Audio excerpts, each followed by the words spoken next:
सब सुख लहे तुम्हारी शरणा, तुम रक्षक काहू को डरना। संकट मोचन महाबली हनुमान, जिनका नाम मात्र लेने से सभी कष्ट दूर हो जाते हैं और वह श्री राम के सबसे बड़े भक्त भी हैं और समय के अंत तक इस धरती पर धर्म के रक्षक भी। हनुमान जी को भगवान शिव का अंश कहा जाता है। अगर हम आपसे ये कहें कि एक बार हनुमान जी और शिव जी के बीच में एक बहुत भीषण युद्ध हुआ था और हनुमान जी जन्म से भी पहले से श्री राम से जुड़े हुए थे, तो आपको कैसा लगेगा? हनुमान जी से जुड़ी कई ऐसी कहानी है जिनके बारे में शायद आपको पता भी नहीं होगा। हनुमान जी वानरराज केसरी और देवी अंजना के पुत्र थे। यह बात कौन नहीं जानता, पर क्या आप जानते हैं कि देवी अंजना पहले एक अप्सरा थी जिनका नाम पुंजस्थिला था।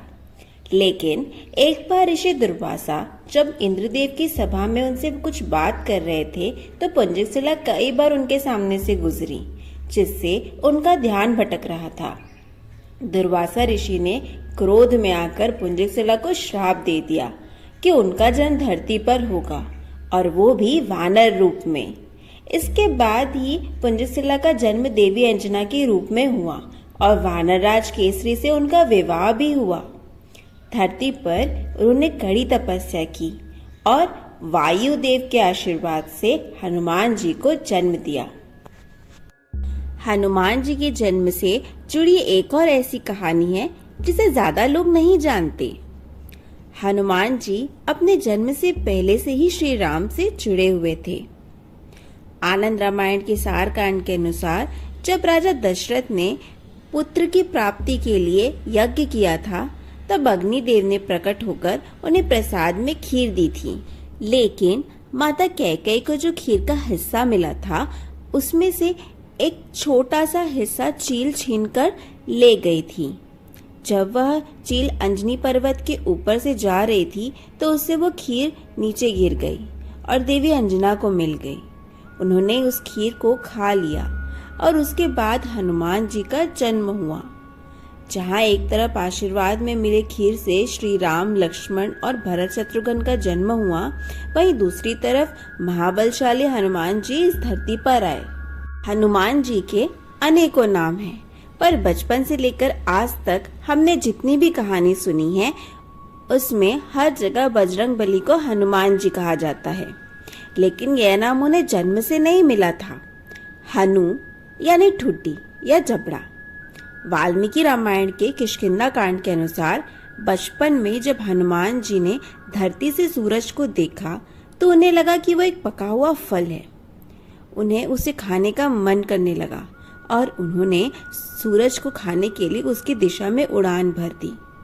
जब इंद्रदेव ने हनुमान जी को स्वर्ग की ओर बढ़ते देखा तो वो क्रोधित हो गए। जब हनुमान जी ने अपनी जिद नहीं छोड़ी तो इंद्रदेव ने उन पर वज्र से प्रहार कर दिया। उसका असर इतना तेज था कि हनुमान जी बेहोश हो गए और धरती की ओर गिरने लगे। जब पवन देव ने अपने पुत्र को इस तरह आसमान से गिरते हुए देखा तो वह उन्हें लेकर पाताल लोक चले गए। पवन देव बहुत क्रोधित हो गए थे, दुखी थे। उन्होंने पूरे ब्रह्मांड की हवा को रोक दिया। सभी जीवों का दम घुटने लगा और धरती पर हाहाकार मच गया। तब जीवन को बचाने के लिए और धरती पर हवा को वापस लाने के लिए सभी देवी देवता पाताल लोक जाकर हनुमान जी को ढेर सारा आशीर्वाद दिया। वज्र के प्रहार से पवन पुत्र के जबड़े की ठुड्डी टूट गई थी और उनका नाम हनुमान पड़ गया और सभी देवों ने उन्हें आशीर्वाद भी दिया।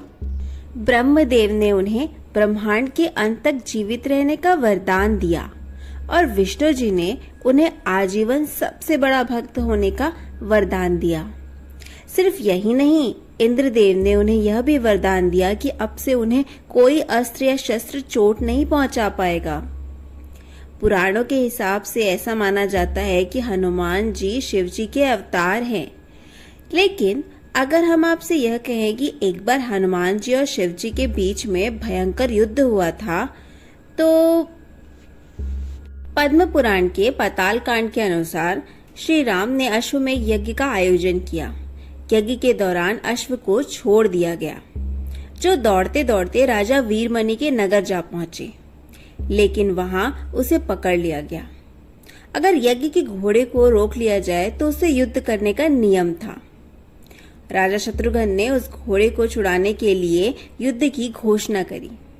वहीं दूसरी तरफ वीरमणि भगवान शिव के बहुत बड़े भक्त, शिव जी भी उनकी मदद के लिए तैयार हो गए, लेकिन सिर्फ तब तक जब तक श्री राम खुद युद्ध करने न आ जाएं, क्योंकि शिव जी भी भगवान राम के सामने शस्त्र नहीं उठाना चाहते थे। शिव जी ने भी वीरमणि का रूप ले लिया और युद्ध भूमि में आ गए। एक घमासान युद्ध हुआ, जिसमें भरत जी के बेटे पुष्प की मृत्यु हो गई और शत्रुघ्न जी बेहोश हो गए।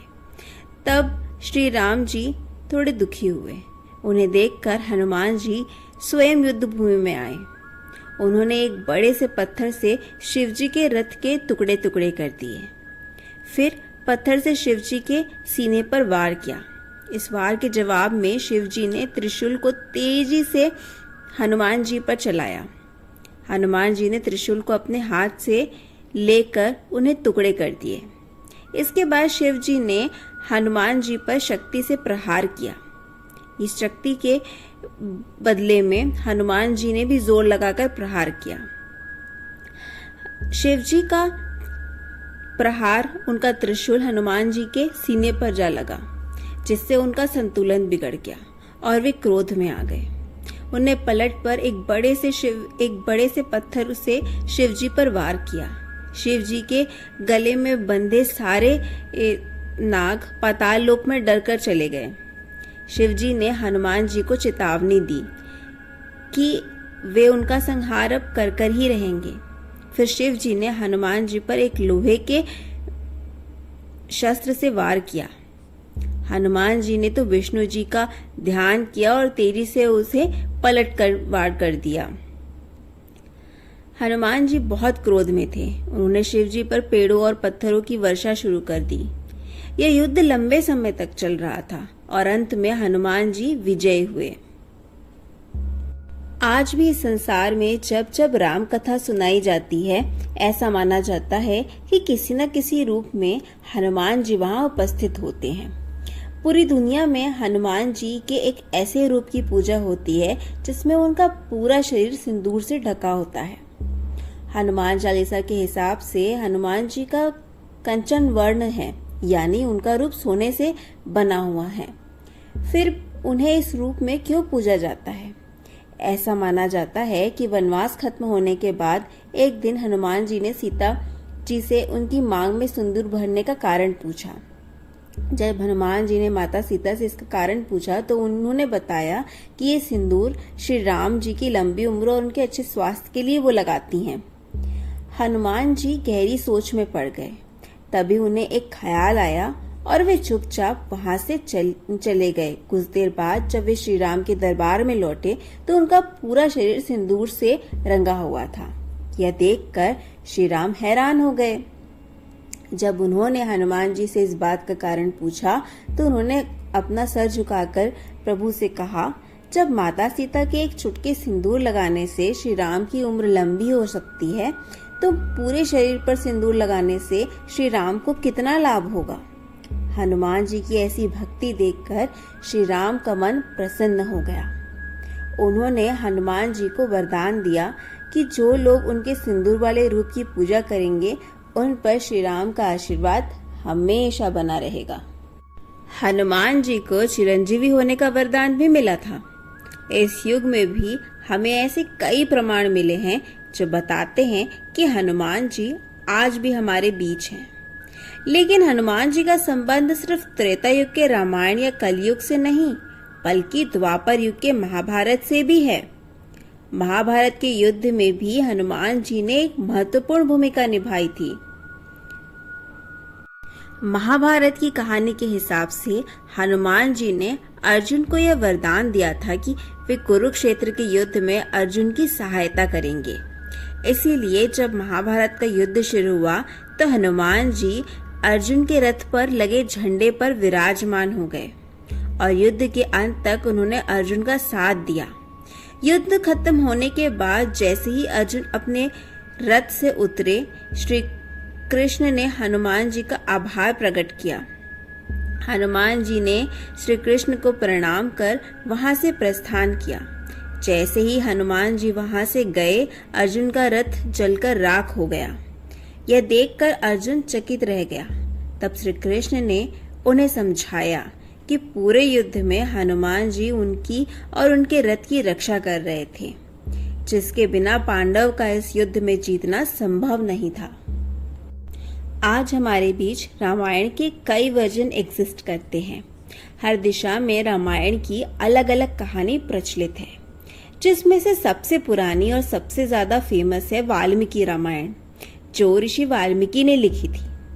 लेकिन वाल्मीकि रामायण सबसे पहले रामायण नहीं थी, बल्कि उनसे भी पहले हनुमान जी ने रामायण का अपना वर्जन लिखा था, जो कि हनुमत रामायण के नाम से जानी जाती है।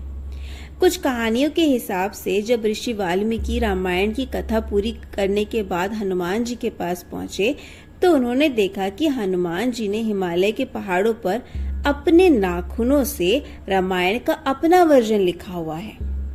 यह देखकर ऋषि वाल्मीकि दुखी हो गए, क्योंकि वे जानते थे कि अगर हनुमान जी की रामायण दुनिया के सामने आएगी तो उनकी रामायण का अस्तित्व कम हो जाएगा। जब हनुमान जी को ऋषि वाल्मीकि के इस दुख का कारण का पता चला, तो उन्होंने बिना एक पल सोचे अपनी लिखी हुई रामायण को नष्ट कर दिया और रामायण का यह वर्जन हमेशा के लिए गायब हो गया।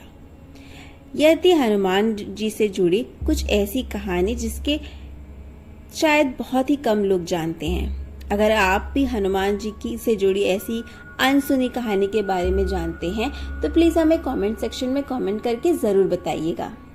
तो चलिए, इस वीडियो में इतना ही। हम फिर से बहुत जल्द मिलेंगे नए वीडियो में और कुछ अनसुने अनकही नई कहानी और किस्सों के साथ। तब तक के लिए हंसते रहिए, मुस्कुराते रहिए and don't forget to subscribe to our channel. हाँ, अगर वीडियो अच्छा लगा है तो अपने फ्रेंड्स एंड फैमिली के साथ जरूर शेयर करें और हाँ, हमें कमेंट सेक्शन में जरूर बताइएगा कि आपको ये वीडियो कैसा लगा है।